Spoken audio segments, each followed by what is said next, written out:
Hey guys, welcome to day 7 of 100 days of code. Now today we have a whole day dedicated to a really cool project.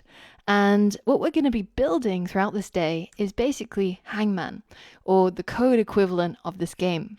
So the way the game works is you have to guess a word, and for every wrong letter you submit, you end up taking a life away from this little man.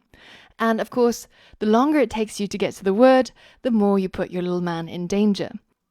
This is what the final completed project is going to look like. We're going to have some really cool ASCII art, like this Hangman logo up here, and it's going to ask us to guess a letter. So let's try A. And you can see that's not in the word, so we lose a life, and it starts drawing our little hangman. So let's try another letter. E. There's a lot of E's in there, so we managed to get that. Let's try a T.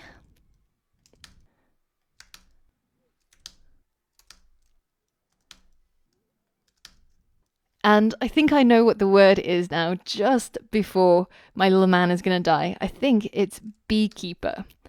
There we go, we got it. So if we had lost just one more life, the leg would have been added and we would have lost, but we managed to get there in the end.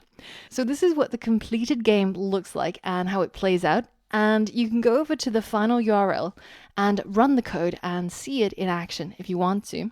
But just by building this game, we're going to be able to review and test ourselves on a bunch of concepts that we've already covered, like for and while loops, or if and else statements, lists, strings, the range function, modules, and much, much more.